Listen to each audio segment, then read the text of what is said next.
I Visbjerg Hegn i Mårslet er der irsk folkemusik i luften.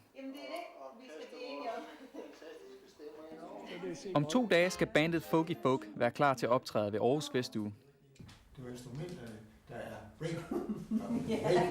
Selvom gruppen kun har spillet sammen i 3 år, er det harmonien imellem dem og deres stemmer, der er i højsædet.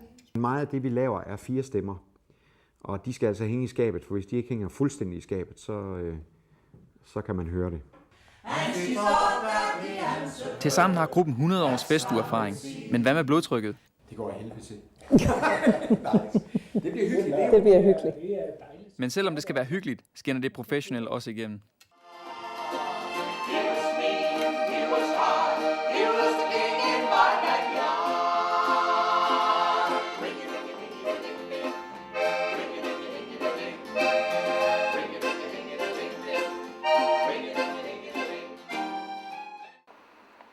Det er blevet onsdag, og teltet på St. Pauls kirkeplads er klargjort. Scenen er sat, og bandmedlemmerne er ankommet. Med en enkelt undtagelse. Jørgen kommer lige i sidste øjeblik, så det er lidt spændende.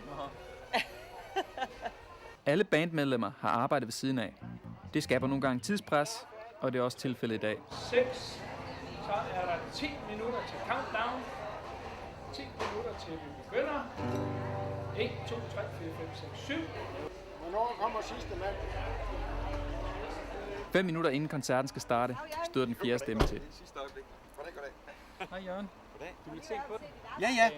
Ja, vi når det sagtens. Sagtens, men vi når det til tiden. Det gør vi. Og nu skal det gå hurtigt. Verdens hurtigste stemning her. Bandet når det lige til tiden. Vi starter simpelthen hårdt ud med en sang, I kan synge med på. Har I lyst til at synge? He was mean, he was hard, he was the king in my backyard. He was mean, he was hard, he was the king in my backyard. Ring-a-ding-a-ding-a-ding-ding. Prøv det. Ring-a-ding-a-ding-a-ding. Ring-a-ding-a-ding-a-ding-ding. Ring-a-ding-a-ding-a-ding. Ring-a-ding-a-ding-a-ding-ding. Ring-a-ding-a-ding-a-ding. Ring-a-ding-a-ding-a-ding-ding. 3 timers sang, musik og underholdning er slut. Det er fint. Det synes jeg. Det var som forventet, og så måske en lille smule. Og selvom folk de sidder og snakker, så kan man mærke, at de hygger sig, og de lytter også. I hvert fald de fleste. Og når det går allerbedst, så holder vi. Det er fint. Så det har været rigtig altid, og vi sang skide godt her i sidste sæt, så det var rigtig godt. Super.